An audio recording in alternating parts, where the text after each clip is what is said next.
নবম দশম শ্রেণীর সকল ছাত্রছাত্রীদের শুভেচ্ছা জানিয়ে শুরু করছি তোমাদের ইংরেজি প্রথম পত্রের ইউনিট 6 এর আওয়ার নেইবার্স আমাদের প্রতিবেশী যে ইউনিটটি আছে সেই ইউনিট থেকে তোমাদের lesson 1 Nepal the land of Everest, Nepal একটি এভারেস্টের দেশ, এই পেসেজটি নিয়ে আমি আজকে আলোচনা করব। তো এই পেসেজটিতে তোমরা লক্ষ্য করবে যে Nepal is one of the most climatic countries in Asia. The kingdom of Nepal is a small lands of sublime beauty. It has some of the world's best and very important template.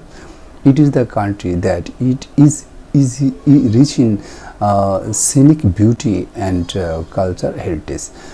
তো এটার অর্থ হচ্ছে যে এভারেস্টের দেশ হিসেবে পরিচিত নেপাল এশিয়ার সবচেয়ে মনোরম দেশগুলোর মধ্যে একটি। নেপাল রাজ্যটি অপরূপ সৌন্দর্যের ছোট একটি ভূমি। এখানে পৃথিবীর কিছু সবচেয়ে ভালো এবং অত্যন্ত গুরুত্বপূর্ণ মন্দির আছে। এটি একটি দেশ ও মুগ্ধকর সৌন্দর্য ও সাংস্কৃতিক ঐতিহ্যের সমৃদ্ধ। তো now we start B. Nepal lies between India and the Tibetan part of India, China. This small country has an area of 1,47,181 square kilometer.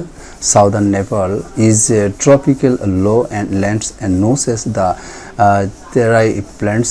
These parts of Nepal ups and 40 degrees Celsius in April and May, and monsoon rains drains these regions from the June and to September. The central highlands, including the Kathmandu and Pokhara Valley, has a temperate climate and are also influenced by the monsoon. North of that is the spole of the main sections of these Himalayan ranks.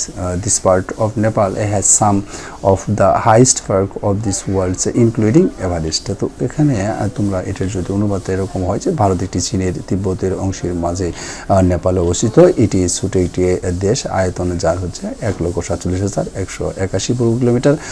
দক্ষিণ নেপাল হলো গ্রীষ্মমণ্ডলীয় নিম্নভূমি যা তেরাই সমভূমি নামে পরিচিত।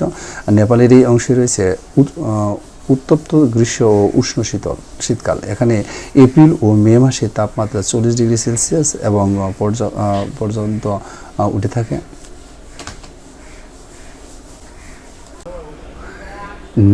Part C. Nepal is home of the nearly 2 crores and 90 lakh people. So the people is primarily rural. Kathmandu, the capital city, has less than 1 million inhabitants. Nepal's dramatic future are complicated not only by dozens of this ethnic group but the different clusters. In total, there are 103 castes and ethnic groups living in the small country.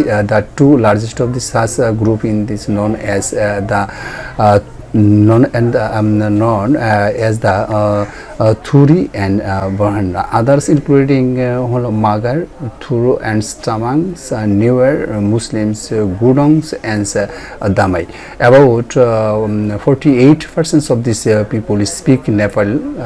Among their language speaks are Mathai, Mothali and Bhojpuri or Thuru and Tamang. Next হচ্ছে যে Nepal is the holy land of Lord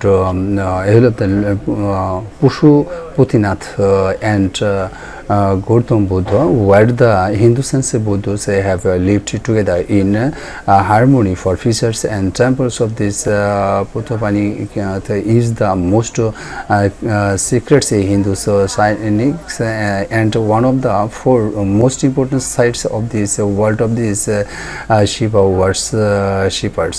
Lord Buddha, the light of the Asia, was born in Lumbini in Nepal's southern plains, which make this a scarce pilgrim image destinations for the Buddhism as well. In fact, many Nepalese combine Hindus and Buddhists participate. Many temples and the settings and are shared between two faithfuls, and some duties are the worship of this both Hindus and Buddhists. এটার অর্থ হচ্ছে যে প্রভু পশুপতিনাথ এবং গৌতম বুদ্ধের ভূমি নেপাল একটি পবিত্র ভূমি, যেখানে হিন্দু এবং বৌদ্ধদের শতাব্দীর পর শতাব্দী ধরে মিলেমিশে বাস করে আসছে। পশুপতিনাথের মন্দিরটি হিন্দুদের জন্য পবিত্রতম মন্দির এবং শিব পূজারীদের জন্য পৃথিবীর সবচেয়ে বেশি গুরুত্বপূর্ণ 4টি স্থানের মধ্যে একটি। প্রভু বৌদ্ধ এশিয়ার আলো নেপালের দক্ষিণাংশে সমভূমিতে অবস্থিত লুম্বিনীতে জন্মগ্রহণ করেছিলেন, যা এটিকে বৌদ্ধদের জন্য একটি পবিত্র তীর্থস্থানের গন্তব্য পরিণত করেছে। তো প্রকৃতপক্ষে অনেকেই নেপালি হিন্দু ও বৌদ্ধদের ধর্মীয় চর্চা একত্রিত হয়ে পালন করে থাকে। অনেক মন্দির এবং বিধি দুই মতেরই বিশ্বাসীরাই ব্যবহার করে এবং কিছু দেবদেবীকে হিন্দু এবং বৌদ্ধ উভয়ই পূজা করে থাকে। The Kathmandu Valley এই নাম্বারটাতে এখানে দেওয়া আছে। The Kathmandu Valley is the richest cultural heritage centers of the Nepal. The three ancient cities of the valley, Patan, Kathmandu and Bhaktapur, represent Bhaktapur on the epitome of harmony in the urban design. Elegant architecture and refined cultural. These cities are the famous of religious monument unquarreled in this world. The 7 monuments zone situated within the valley have been named as World Heritage Sites by UNESCO. তো এখানে অর্থ হচ্ছে যে কাঠমান্ডু উপত্যকা নেপালের সমৃদ্ধ সাংস্কৃতিক ঐতিহ্যের কেন্দ্র। উপত্যকার 3টি প্রাচীন শহর পাঠান, কাঠমান্ডু এবং ভক্তপুর। তো শহরের নকশাটি অভিজাত স্থাপনা শিল্পীর এবং মার্জিত সংস্কৃতির সমন্বয়ে প্রতীককে তুলে ধরা হয়েছে। পৃথিবীতে অন্তর্ভুক্ত ধর্মীয় স্মৃতিসম্পদগুলোর মধ্যে জন্য এই শহরটি বিখ্যাত। উপত্যকার মধ্যে অবস্থিত 7 স্তম্ভ বিশিষ্ট এলাকাকে ইউনেস্কোর বিশ্ব ঐতিহ্যের একটি স্থান হিসেবে নামকরণ করা হয়েছে। তো নেক্সট আমরা আরেকটি পেসেজ এখানে শুরু করব, পার্ট শুরু করব, সেটা হচ্ছে এফ। এটা আমাদের শেষ part. Many festivals sense dazzling color to Nepal's vibrant culture, which is celebrated throughout the year. The sun of this Dussehra is celebrating nationwide in October. So this is the most important and so all Nepalese celebrations and includes the biggest animation subscribes of this year. There is celebrated in November. Other festivals including the Holi and Chaitra. There are some Hindu festivals are the Hori Bodhinayati Ekadashi, Maha Shivratri and the Krishna Jayanti. There are Buddhist celebration too, and this including Moni Rimth Buddha Jayanti and Losara, which marks the Tibetan New Year. তো এই এখানে এটার বাংলাটি হচ্ছে যে নেপালের প্রাণবন্ত সংস্কৃতির বিভিন্ন উৎস উজ্জ্বল রং যোগ করে, যা সারা বছরই উদযাপিত হয়। অক্টোবর মাসে সারা দেশে জুড়ে দাসাইন ও দুশেরা উদযাপিত হয়। নেপালের সবচেয়ে উদযাপনগুলোর মধ্যে এটি সবচেয়ে বেশি গুরুত্বপূর্ণ এবং এর মধ্যে রয়েছে বছরের সবচেয়ে বৃহৎ পশুগুলি। তিহার নভেম্বরে উদযাপিত হয়। অন্যান্য উৎসবের মধ্যে রয়েছে হোলি ও চৈত্র দৈশান। কিছু হিন্দু উৎসব হচ্ছে হরিবোধিনী একাদশী, মহাশিবরাত্রি এবং কৃষ্ণ জয়ন্তী। বৌদ্ধদের উৎসবগুলোর মধ্যে রয়েছে এগুলো হলো মনিড্রিদমস বৌদ্ধ জয়ন্তী এবং লোসার, যা তিব্বতীয় নতুন বর্ষকে সূচিত করে। তো আমরা এই বেসিসগুলো বাংলা অর্থ সহ পড়ে নিলাম। এখন আমরা কিছু পর্ব দেখব যেগুলো এখান থেকে কীভাবে চলতে বেস্ট আনসার অথবা কোয়েশ্চেনগুলো কীভাবে উত্তর করা হয় সেগুলো আমি তোমাদের দেখিয়ে দিচ্ছি।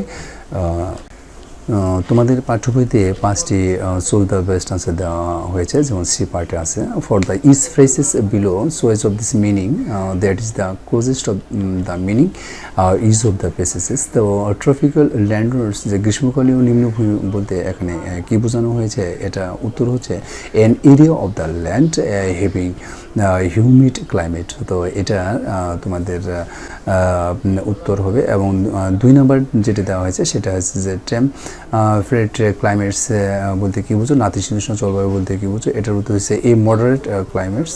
আর 3 নাম্বারে যে এথনিক গ্রুপ মানে নৃতাত্ত্বিক গোষ্ঠী বলতে বোঝানো হচ্ছে a group having distinct racial and cultural feature.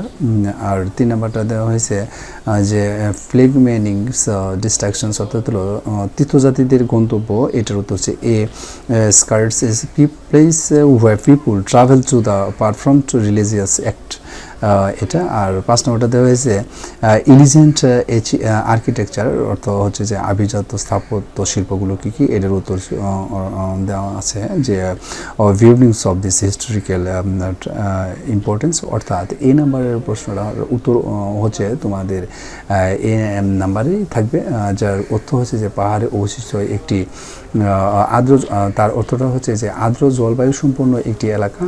আর 2 নম্বরের প্রশ্নের উত্তরটা হচ্ছিল যে এই মডারেট ক্লাইমেট, অর্থাৎ সহনীয় জলবায়ু। এবং 3 নম্বরটা এই group of having distinct recognisance cultural feature, এটার অর্থাৎ স্বতন্ত্র জাতিগত ও সাংস্কৃতিক বৈশিষ্ট্যে সম্বলিত